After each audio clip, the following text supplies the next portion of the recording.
tu gracia obrar en esta iglesia.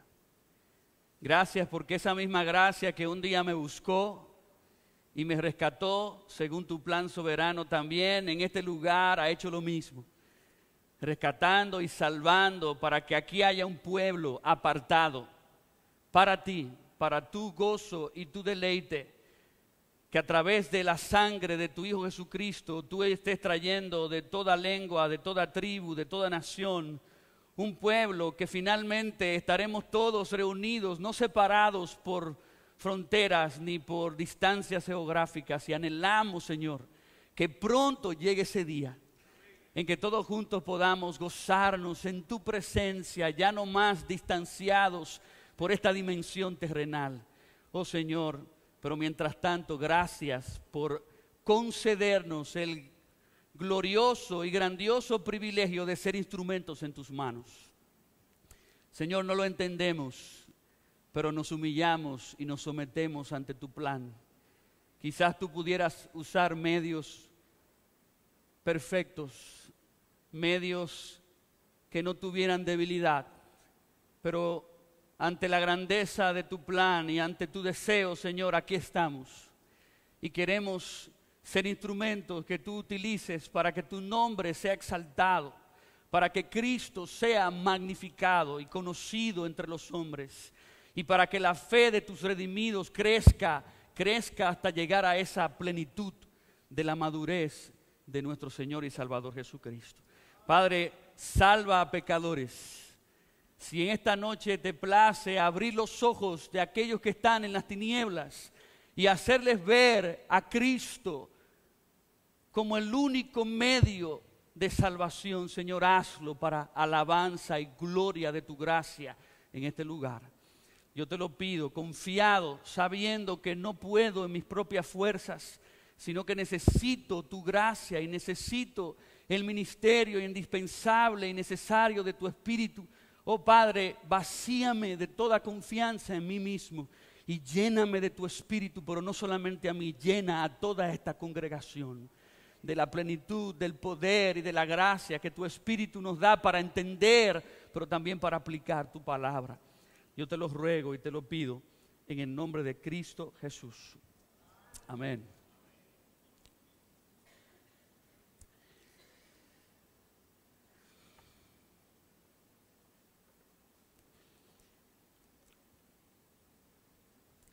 En el tiempo que salen los reyes a la guerra, dice la Biblia que el rey David prefirió quedarse en su palacio por una serie de pensamientos pecaminosos a la hora en que él debió estar activo físicamente y espiritualmente para con el Señor. Él decidió darle riendas sueltas a rebeliones que comenzaron internamente, pero que luego se externalizaron en adulterio con Betsabé, en homicidio a Urías y como castigo de Dios, lamentablemente, en las muertes de muchos de sus hijos. Y aunque David confesó su pecado y bíblicamente él fue perdonado, la Escritura nos dice por boca del profeta Natán en 2 de Samuel capítulo 12 versículo 14 que con ese asunto o con estos pecados David hizo blasfemar a los enemigos de Jehová. Y hermanos y amigos que están en esta noche oyendo la palabra, cada vez que un cristiano, cada vez que un creyente, cada vez que un hijo de Dios peca, le está dando oportunidad al impío que no conoce a Dios para que él blasfeme los caminos rectos y verdaderos de Dios. Y qué penoso es ver a verdaderos cristianos, hijos de Dios, cayendo en pecado y que esto lamentablemente se convierta en un triste espectáculo para los impíos. Pero yo quisiera que todos los presentes escuchen esta verdad bíblica que les voy a presentar y declarar. Las personas que genuinamente han confiado en Cristo como su Señor y Salvador, siendo efectivamente justificadas y aún teniendo el Espíritu Santo en sus corazones, no solamente tienen la posibilidad de caer en pecado, sino que también tienen la capacidad y el potencial de cometer grandes desastres y vergüenzas en contra del nombre de Cristo. Y como bien lo expresó un escritor bíblico en su libro sobre la doctrina de la santificación, recuerda que aunque seas salvo, tienes todavía dentro de ti todo el potencial para el mal que tiene cualquier persona inconversa.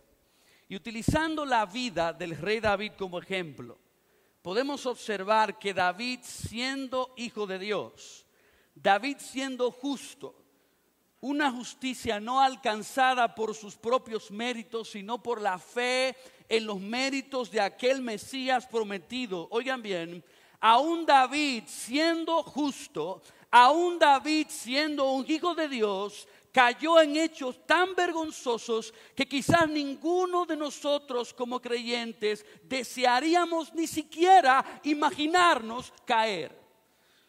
Y lo que tristemente tenemos que enfatizar y reconocer de todo esto es que el impío, el que no conoce a Dios, parece encontrar una razón del por qué burlarse de Cristo y del por qué oponerse a Cristo y su obra en la cruz. Y podría parecer que este sermón está enfocado en la responsabilidad del creyente de dar un buen testimonio delante de los inconversos, algo que en verdad es de muchísima importancia y algo en lo que nosotros estamos llamados como creyentes a vivir procurando glorificar a Dios delante de los impíos con una conducta sobria, justa y piadosa. Pero como bien se pudiera decir, si nosotros volteamos la moneda y miramos la otra cara, nos vemos con la realidad amarga de que el impío piensa de que porque el justo o el cristiano cae en pecado, por eso el evangelio no funciona. Y que por consecuencia él como impío tiene una gran razón del por qué no arrepentirse y abrazar la justicia que viene por la fe en Jesucristo.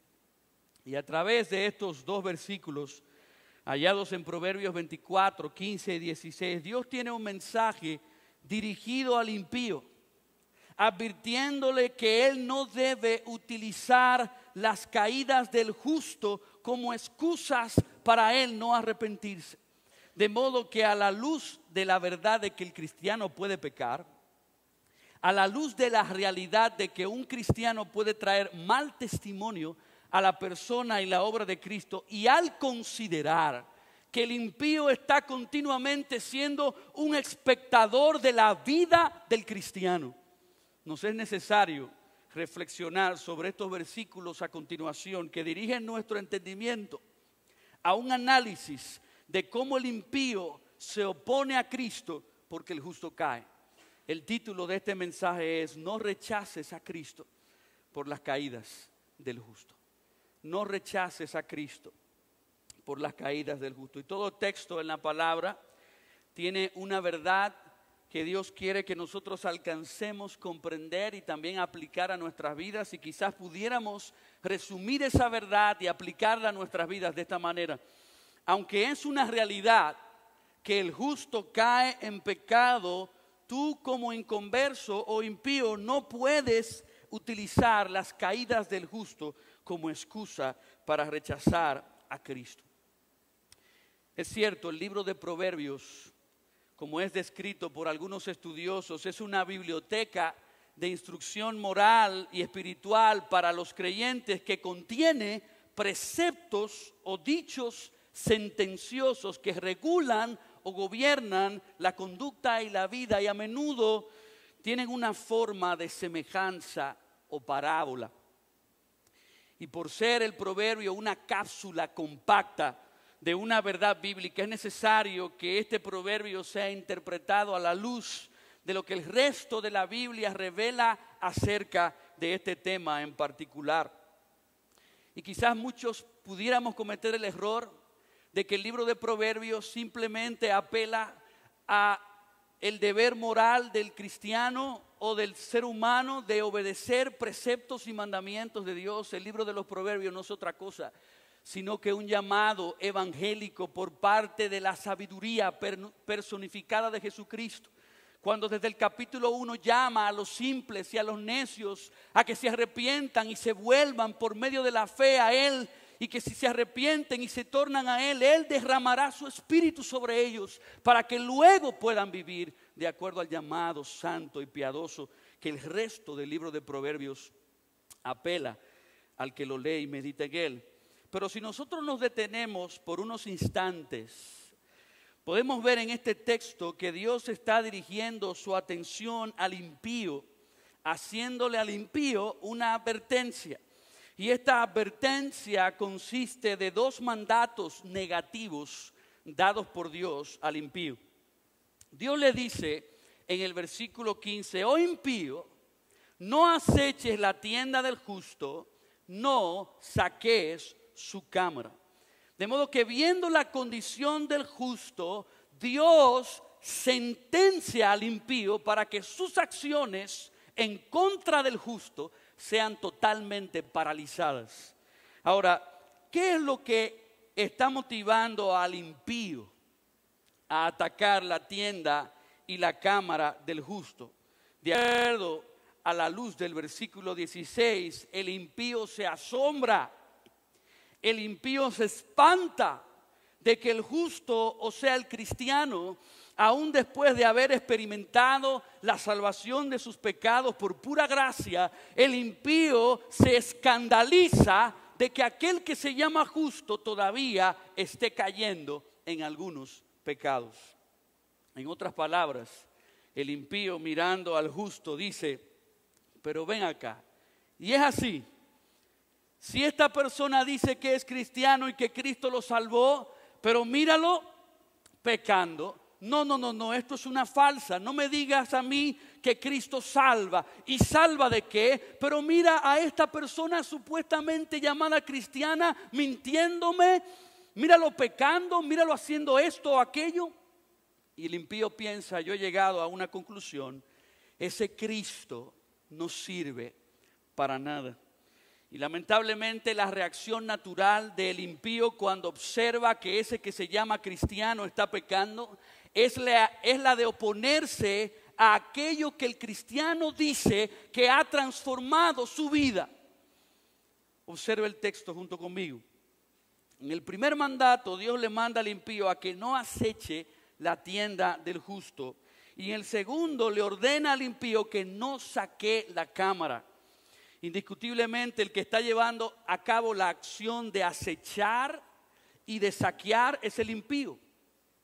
La palabra acechar aquí significa hacer una emboscada con el fin de atacar y arruinar. Y la palabra saquear comunica la idea de destruir. O sea que el impío se encuentra atacando la tienda y la cámara del justo. Y obviamente esto pudiera estar limitándose únicamente a los daños, a los maltratos, a las injusticias que en este mundo el impío le pueda propiciar a un justo. Pero a mí me parece que limitar el acecho y el ataque del impío hacia el justo solamente a la propiedad física y a los aspectos terrenales es perder de vista la profundidad del gran conflicto espiritual de todo el universo que ha existido desde el principio entre la simiente de Satanás y la simiente de la mujer, entre Caín y Abel, entre Cristo y el diablo. Definitivamente existen muchos pasajes que hablan del justo padeciendo por mano del impío, y a pesar de estas cosas, el justo por la fe en su Redentor prevalece, y al final muchos de estos pasajes nos dicen que Dios vindicará al justo. Pero vuelvo y repito, limitar este texto al aspecto del agravio físico y terrenal del impío hacia el justo es permanecer quizás en la superficie del gran misterio que la grandeza de la gracia le provoca a aquellos que por su dureza de corazón no la han experimentado. El texto nos habla de la tienda del justo, significando su morada, el lugar donde el justo ha hecho su parada espiritual, el lugar donde el justo se ha asentado espiritualmente. La cámara significa su descanso, su refugio espiritual. De modo que, habiendo extraído el significado de estas palabras, podemos entender que Dios le dice al impío que no ataque, que no destruya el refugio, la parada, el lugar espiritual de descanso del justo. ¿Y a qué se está refiriendo la Biblia cuando nos habla del refugio y lugar de descanso del justo? Hermanos y amigos, muchas veces no lo encontramos porque en verdad no lo estamos buscando. Pero ese refugio espiritual, esa tienda, esa cámara, ese lugar de descanso del justo, no es nada más y nada menos que la obra redentora y salvadora de nuestro Señor Jesucristo en favor del justo. En muchos pasajes de la Biblia, Dios es descrito como el refugio, como el castillo, como la roca, como la torre fuerte donde el justo corre y se refugia y encuentra defensa. También, toda la Biblia es la revelación del plan de salvación por gracia de parte de Dios.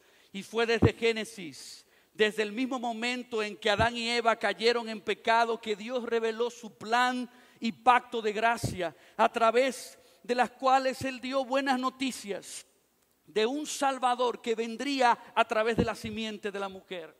Todo el Antiguo Testamento fue revelando poco a poco quién era esta persona que venía al mundo y qué era lo que Él venía a hacer.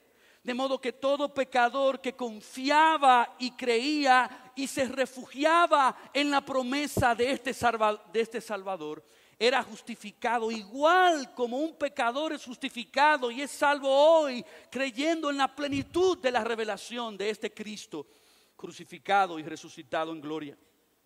Así que, de acuerdo al contexto de estos versículos, vemos que el impío se está oponiendo literalmente a la tienda y a la cámara del justo, que es la obra de una persona llamada Jesucristo. Ahora entiendan bien, la oposición a Cristo no es nada nuevo.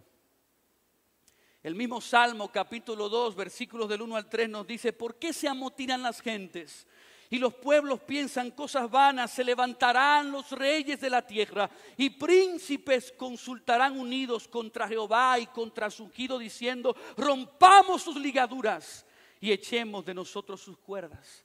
Y aún el apóstol Pedro, en una oración congregacional a Dios, donde citó ese mismo pasaje en Hechos capítulo 2 versículo 27, dice: porque verdaderamente se unieron en esta ciudad contra tu santo Hijo Jesús, a quien ungiste Herodes y Poncio Pilato con los gentiles y el pueblo de Israel. De modo que es incuestionable, por lo que leemos al citar estos versículos, que existe una verdadera oposición del impío contra el refugio y el lugar de descanso del justo, que es Cristo. De modo que Dios, al darle este mandato al impío de no atacar la tienda y la cámara del justo, que es una referencia a la obra de Jesucristo, como cosas que no han hecho ni están haciendo ningún efecto en el justo, Dios desea que el impío tenga un entendimiento correcto de lo que Cristo ya hizo por el justo, de lo que Cristo está haciendo en el justo y lo que Cristo hará en el futuro por el justo. De modo que en estos versículos es como si Dios le dijera al impío: escucha ahora las razones por las que yo te mando que no cometas el gran y terrible error de oponerte a Cristo, de burlarte de Cristo, de rechazar a Cristo al punto de tú destruir el significado de su obra en la cruz, por el simple hecho de que tú viste al justo caer. Y este texto nos muestra tres razones de por qué Dios le dice al impío que él debe dejar de oponerse a Jesucristo y más bien recibirle por medio de la fe como su Salvador personal. De modo que en primer lugar, la primera razón por la que el impío no debe oponerse a Cristo por las caídas del justo es sin entender primero cómo Cristo ha justificado al justo.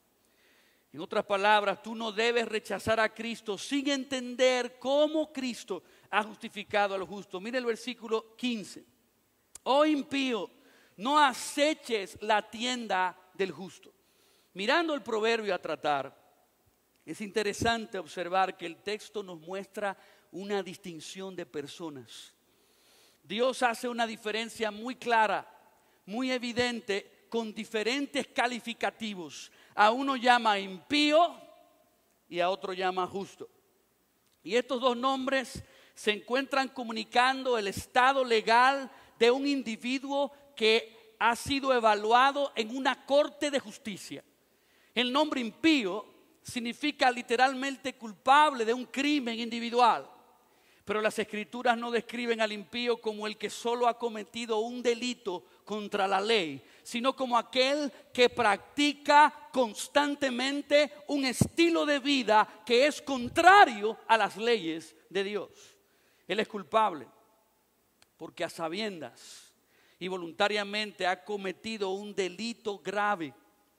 Y la palabra en el original nos comunica la responsabilidad de un individuo que se hace a sí mismo culpable por cometer lo que la Biblia llama pecado, que es transgresión o violación de la ley de Dios. Y es impío porque descaradamente y atrevidamente vive como si él no tuviera que darle cuentas a su Creador por la forma como él vive.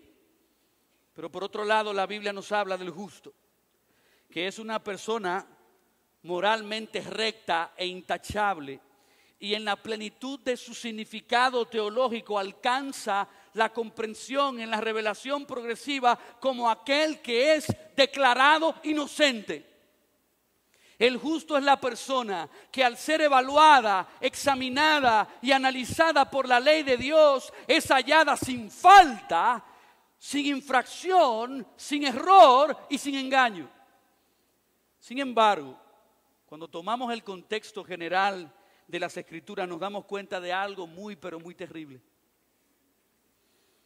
Todos los hombres son impíos. Todos los hombres son culpables. Como dice Romanos capítulo 3 del 10 al 12, como está escrito, no hay justo ni aun uno. No hay quien entienda, no hay quien busque a Dios. Todos se desviaron, a una se hicieron inútiles, no hay quien haga lo bueno, no hay ni siquiera uno. Y el Salmo 14, versículos 2 y 3 por igual dice que Jehová miró desde los cielos a los hijos de los hombres para ver si había algún entendido que buscara a Dios. Pero cuando Dios terminó su examen, la conclusión fue: todos se desviaron.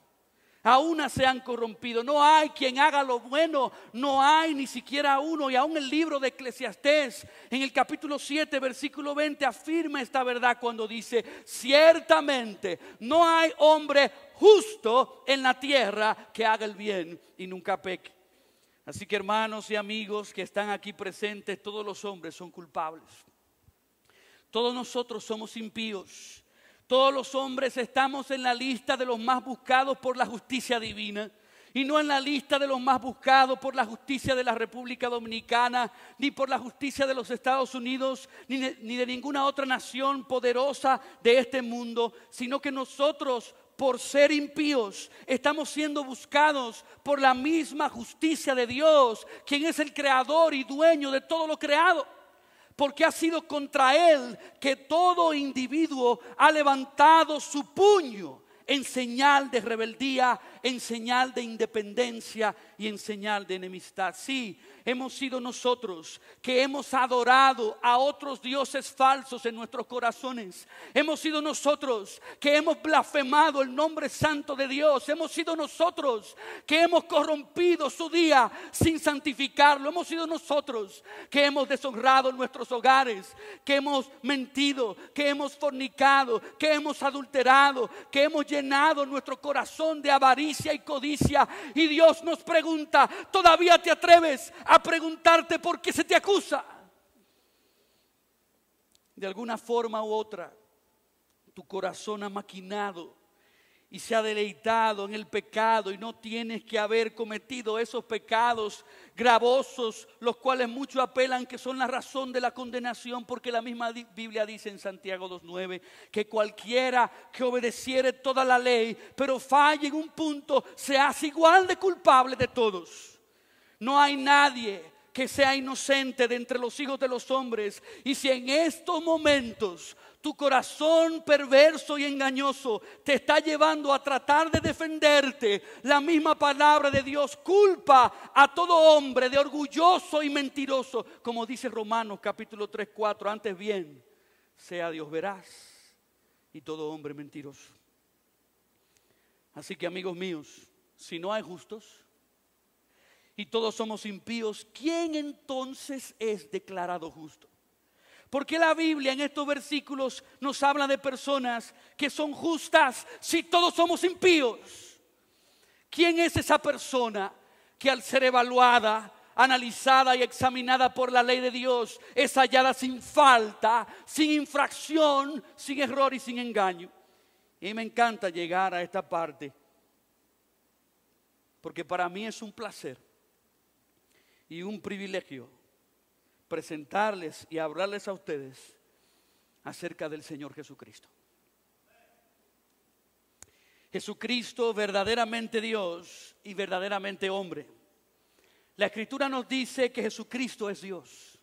Juan 1:1 dice: en el principio era el verbo, y el verbo era con Dios, y el verbo era Dios. Primera de Juan 5:20 afirma: pero sabemos que el Hijo de Dios ha venido y nos ha dado entendimiento para conocer al que es verdadero, y estamos en el verdadero, en su Hijo Jesucristo. Este es el verdadero Dios y la vida eterna.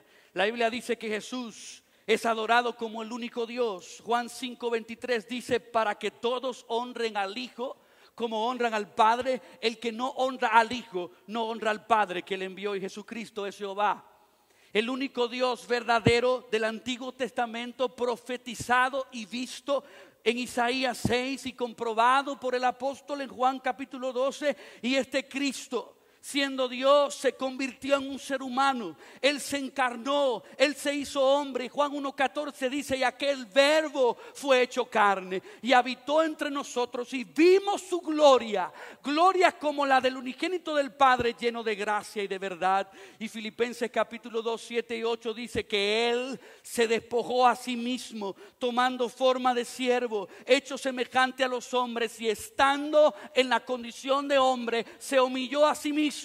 Y como también dice Primera de Timoteo 3:16: e indiscutiblemente grande es el misterio de la piedad. Dios fue manifestado en carne, justificado en el Espíritu, visto de los ángeles, predicado a los gentiles, creído en el mundo, recibido arriba en gloria. Y la Biblia nos dice en Lucas 19:10 que Jesucristo vino a buscar y a salvar lo que se había perdido. Al que no cometió pecado, al que no conoció pecado, Cristo, por nosotros el Padre lo hizo pecado para que nosotros, impíos, pudiésemos ser hechos justicia de Dios en Él, en Cristo. Y creo que no hay nadie que lo dijo mejor que el apóstol Pedro, cuando en Primera de Pedro 3:18 dijo: porque también Cristo padeció una sola vez por los pecados, el justo por los injustos, para llevarnos a Dios. Cristo vino a este mundo como parte del plan soberano de un Dios que quiso demostrar su gracia para con pecadores que no merecíamos misericordia, y a través de la obra de Jesucristo Él pudiera justificar a personas impías como tú y yo. Por eso decía el apóstol Pablo en Romanos 5:1: justificados pues por la fe tenemos paz para con Dios, pero esto por medio de nuestro Señor Jesucristo. Se cuenta la historia de un hombre con el nombre de García, que vivía en un país comunista, y él era el líder general de un grupo de personas que estaban tratando de derrocar al dictador que tenía un régimen impuesto en este país. El grupo del general García vivía en tiendas a las afueras de la ciudad y estaban constantemente moviéndose de un lugar a otro para no ser descubiertos y eliminados. Y también ellos tenían sus familias junto con ellos. Una noche, un teniente del general García vino y le dijo que alguien había forzado la tienda de suministros y había robado comida.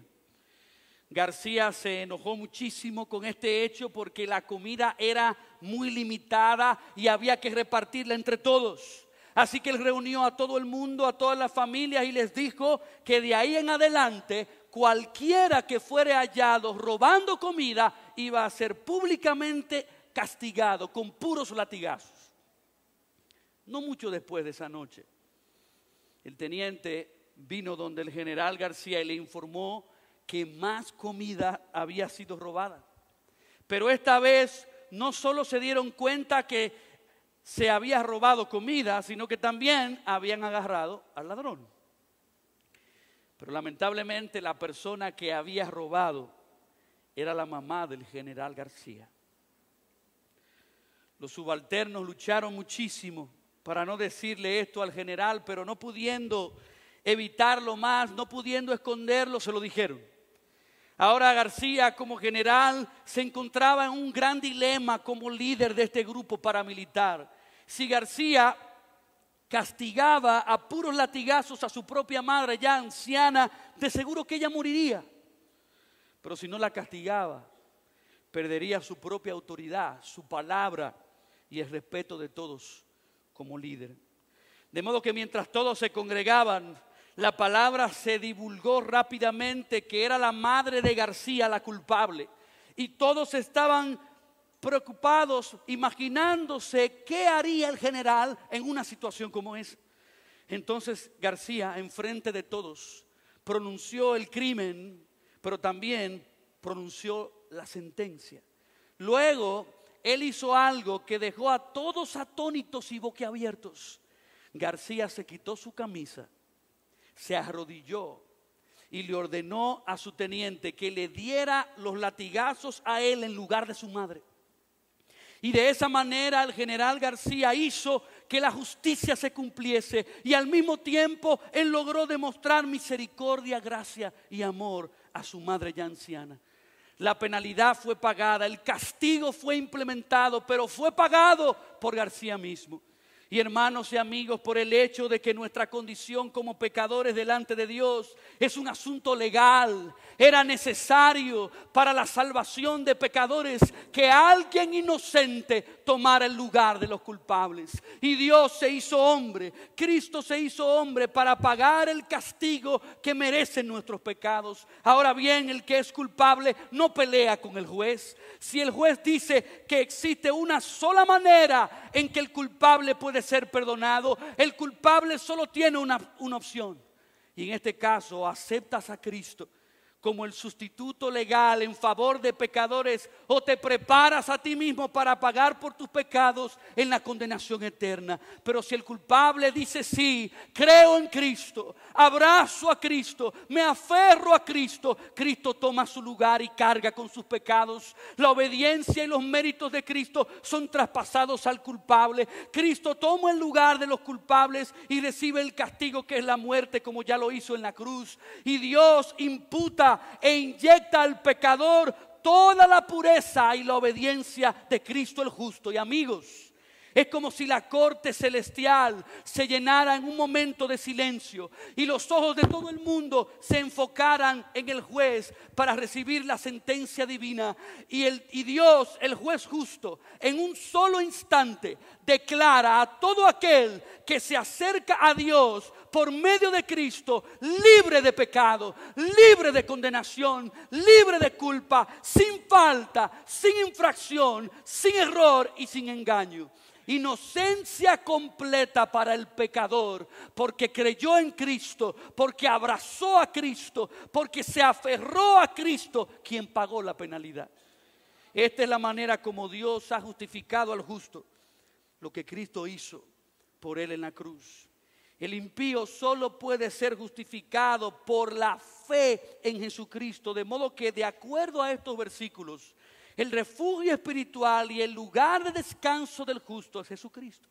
Por lo tanto, oh impío, antes de oponerte al justo y al lugar de su confianza, primero considera cómo es que el justo ha obtenido su justificación. El justo no es justo por algo que él hizo, ni por algo que él alcanzó en sí mismo, sino fue algo que Cristo hizo por él, y gratuitamente Cristo se lo imputó y se lo imputa a todo aquel que se humilla como pecador y pone su fe en él como Salvador.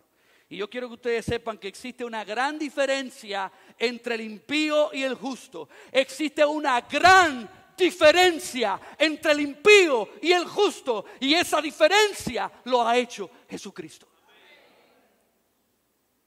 Esa es la primera razón de por qué el impío no debe utilizar las caídas del justo como excusa para no arrepentirse. No debe rechazar sin primero entender lo que Cristo ya hizo por el justo, cómo lo ha justificado por su justicia.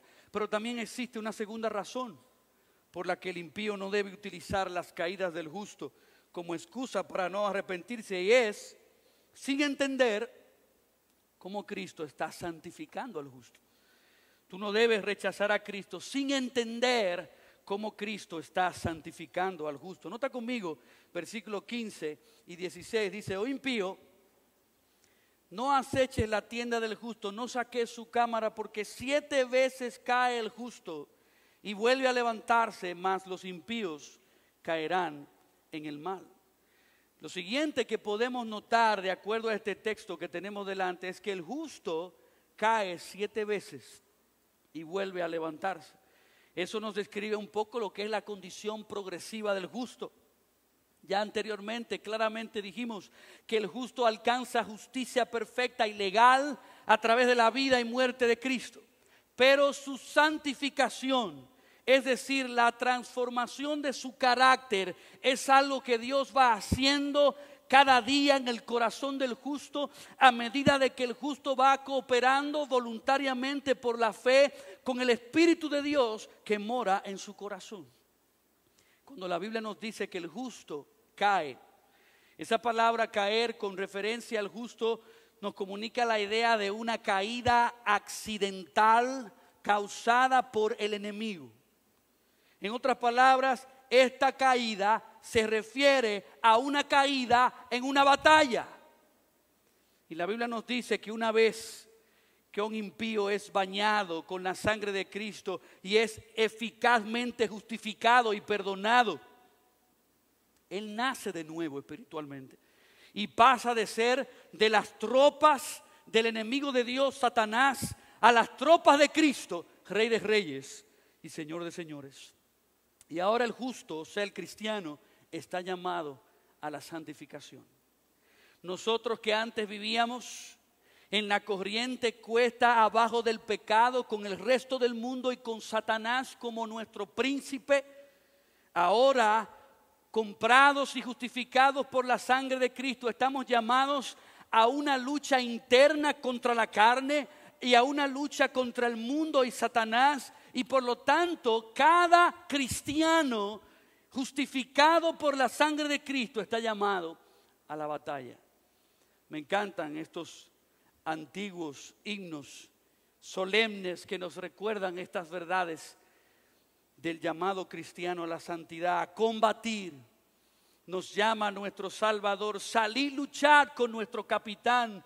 En la constante lid seguid sin vacilar y venceréis las huestes de Satán. A la batalla, oh cristiano, con el escudo de la cruz. Sé buen soldado, pues a tu lado está el príncipe Jesús. Él con su gracia te sostiene y con potencia sin igual su brazo extiende y te defiende en esta lucha contra el mal. Y es cierto, aunque es vergonzoso, un verdadero cristiano sí puede caer en pecado.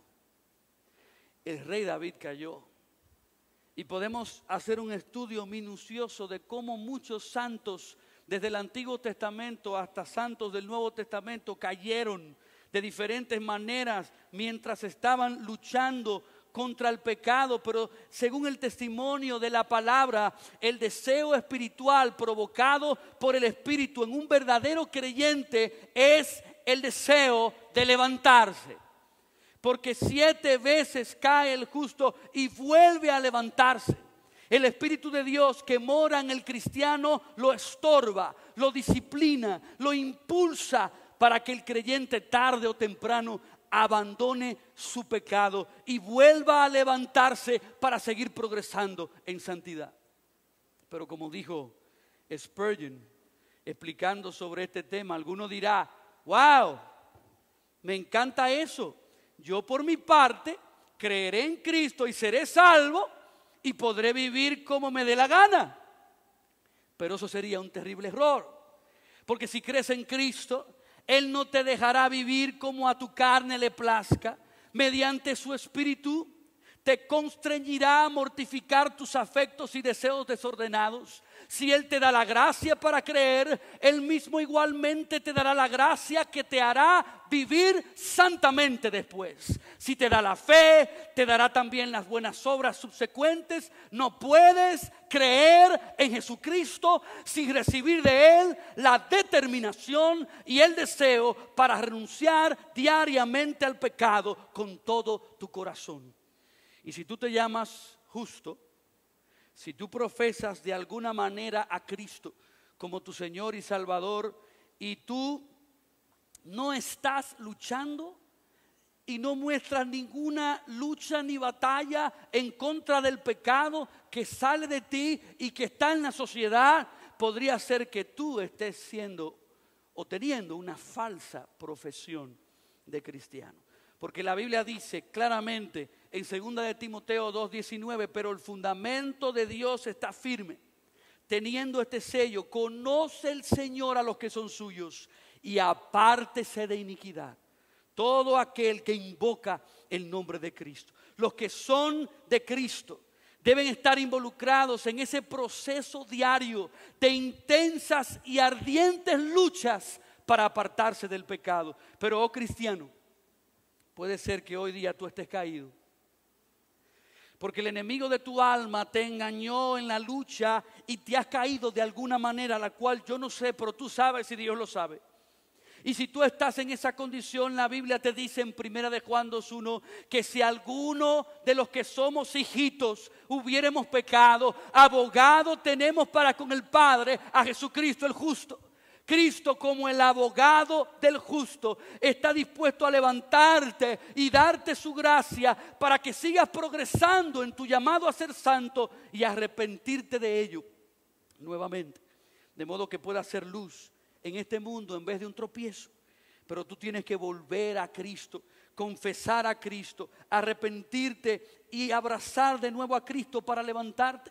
Como dice 1 de Juan 1:9, si confesamos nuestros pecados, Él es fiel y justo para perdonar nuestros pecados y limpiarnos de toda maldad. Así que, hermano mío o hermana mía en Cristo que estás caído, en el nombre de nuestro Señor Jesucristo y bajo la autoridad de nuestro capitán, yo a ti te digo: levántate, levántate y ven a lavar tus ropas contaminadas con la sangre que limpia y purifica de toda maldad, que es la sangre poderosa de Jesucristo.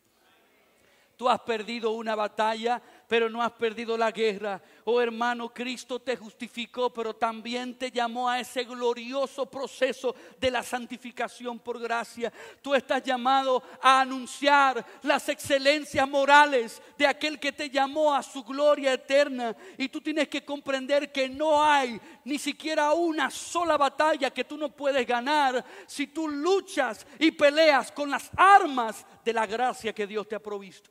Por eso la Escritura dice en 2 de Corintios 10, 3-5, pues aunque andamos en la carne, no militamos según la carne, porque las armas de nuestra milicia no son carnales, sino poderosas en Dios, para la destrucción de fortalezas, derribando argumentos y toda altivez que se levanta en contra del conocimiento de Cristo, llevando cautivo todo pensamiento a la obediencia a Cristo.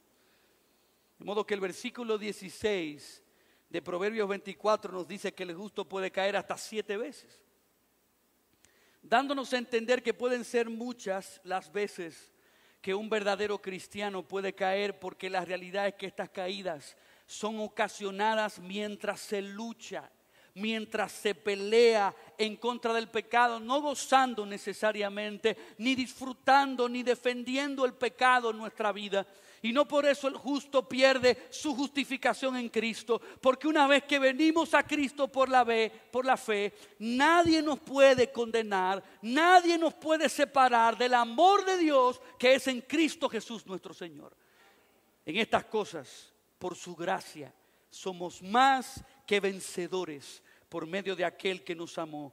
Por tu eterna, por tu abundante, por tu potente gracia, somos de Cristo eternamente y para siempre.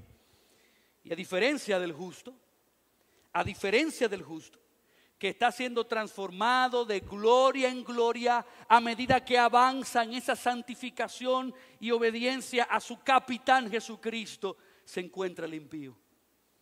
Oh impío, si tú continúas en tus pecados, si tú continúas en tu desobediencia, por tu dureza y por tu corazón no arrepentido, la Biblia dice que tú estás atesorando para ti mismo una cuenta más y más grande de ira y de castigo de parte de Dios. Por lo tanto, impío, no utilices las caídas del justo como excusas para rechazar a Cristo.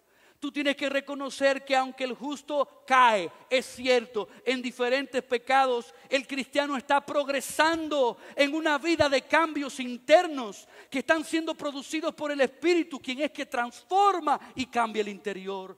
Los cristianos no somos perfectos, aunque sí estamos siendo perfeccionados por el Espíritu de Cristo.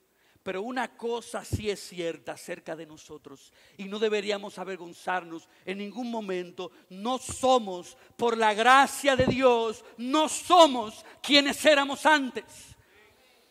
Y todo eso por su gracia justificadora y su gracia santificadora. Y por eso, oh Dios, a ti, solo a ti, sea la gloria ahora y por los siglos. Pero finalmente existe una última razón, y con esta culminamos. Tú no debes rechazar a Cristo sin entender primero cómo Cristo ha justificado al justo, sin entender en segundo lugar cómo Cristo está santificando al justo. Pero por último, tú tampoco debes rechazar a Cristo sin entender cómo Cristo glorificará al justo. Y mira el texto, versículo 16, dice: porque 7 veces cae el justo y vuelve a levantarse, mas los impíos caerán en el mal. Y a diferencia de los cristianos, que pueden caer, y ese caer ocurre en un contexto de luchas y batallas espirituales, están los impíos, y la Biblia dice en el versículo 16 que ellos caerán en el mal o caerán en la desgracia. La palabra caer aquí es una distinta palabra, la cual se refiere al justo. Con referencia al impío, el justo cae, como dijimos, por sus enemigos espirituales mientras está luchando. Pero con referencia a los impíos, esta palabra caer comunica la idea de caer bajo el terrible juicio divino, bajo la gran calamidad de la futura ira de Dios. Es caer estrictamente en la ira del Dios vivo y verdadero. Y bueno, en nuestras traducciones parece ser que los traductores entendieron la idea del caer en futuro cuando tradujeron el verbo: mas los impíos caerán en el mal. Y eso es una buena apreciación de la idea contextual, porque aunque ahora el impío puede atacar a Cristo, aunque ahora el impío llega a tener terreno de por qué burlarse de Cristo y de su obra, hasta llegar a alcanzar maneras como destruir el evangelio, al final el impío no se podrá salir con la suya. Y esto nos lleva a reconocer que el impío no debe rechazar a Cristo sin entender cómo Cristo glorificará al justo. Y la Biblia nos enseña acerca de ese juicio futuro que viene sobre todos los moradores de la tierra. Un día donde todos tendremos que dar cuenta delante de Dios, el juez de toda la tierra. Todos los hombres, todos nosotros estaremos presentes delante de Dios para ser juzgados. Los justos serán juzgados, pero no más para ser condenados por sus pecados, porque Cristo pagó por su castigo en la cruz, gloria a Dios. Pero, oh impío, ¿qué será de ti en ese día? Sin ninguna defensa, si rechazas a Cristo, que es la única esperanza del pecador, recibirás tu justa condenación en un fuego eterno separado para siempre de todo el bien que hasta el día de hoy Dios en su gracia común te ha concedido y aún en su gracia especial te ha ofrecido. Tú tienes que entender que a diferencia del cristiano, el cual tiene un glorioso y poderoso abogado, cuyo nombre es Jesucristo, que lo defenderá y lo glorificará para siempre. Tú estarás indefenso ante la recta y justa sentencia de Dios, que será la condenación, porque eso es exactamente el castigo que merecen los pecados de los impíos. De modo que con firmeza y compasión yo te digo esto, ese día final, no pienses ni por un momento que sin Cristo Jesús podrás ser librado de la condenación. De modo que sin cuestionamientos, el impío no debe utilizar las caídas del justo como excusas para rechazar a Cristo. Cristo sí salva, Cristo sí santifica, Cristo sí glorifica, de modo que no te opongas a Cristo hasta el punto de rechazarlo. Y quisiera terminar citando 1 de Pedro capítulo 2 del 6 al 8, que dice: por lo cual también contiene la escritura: he aquí pongo en Sión la principal piedra del ángulo, escogida y preciosa. El que creyere en él no será avergonzado. Para vosotros pues los que creéis, él es precioso. Pero para los que no creen, la piedra que los edificadores desecharon ha venido a ser la cabeza del ángulo y piedra de tropiezo y roca que hace caer. Y lo que este pasaje está advirtiendo es que Cristo puede ser esa roca en la cual, si tú pones tus dos pies, los dos pies de tu fe en Cristo, puedes encontrar en Él justificación, salvación, limpieza de todos tus pecados y entrada a la gloria eterna. Pero si rechazas esa única roca, que es la única esperanza del pecador culpable, si rechazas esa roca que fue ofrecida para salvación, esa misma roca se convertirá en piedra de tropiezo y en roca que hace caer hacia el juicio y la condenación eterna. Por lo tanto, no rechaces a Cristo. No rechaces a Cristo. No rechaces a Cristo por las caídas del justo, sino más bien recíbele por medio de la fe para salvación y vida eterna. Padre, nos hemos gozado en tu presencia. Nos diste gracia para poder exaltar a Cristo en medio de esta congregación y delante de todos los oyentes. Señor, y nos gloriamos en Cristo, sabiendo que todos nosotros somos impíos, y si no hubiera sido por tu soberano plan de gracia, el cual ejecutaste desde antes de los tiempos, pero lo diste a conocer en el momento propicio.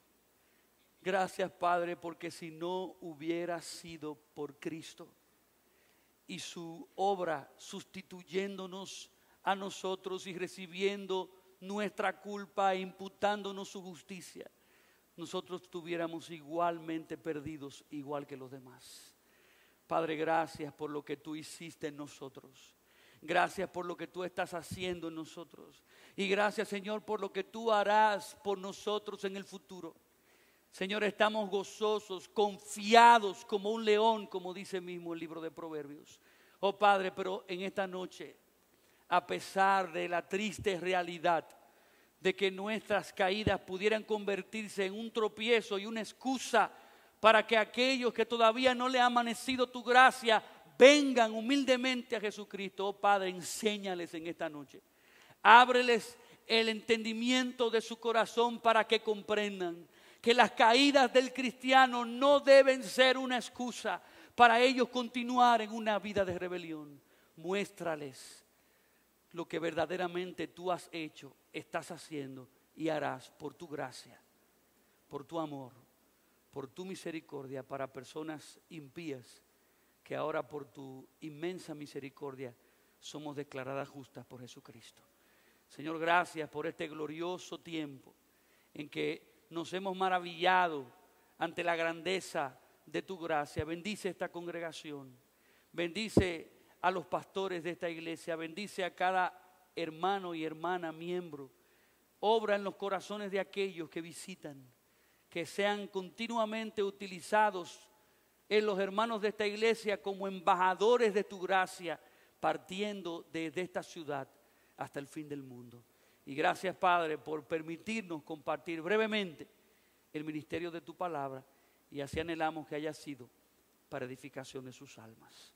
Te lo agradecemos de todo corazón en el nombre de Cristo Jesús. Amén.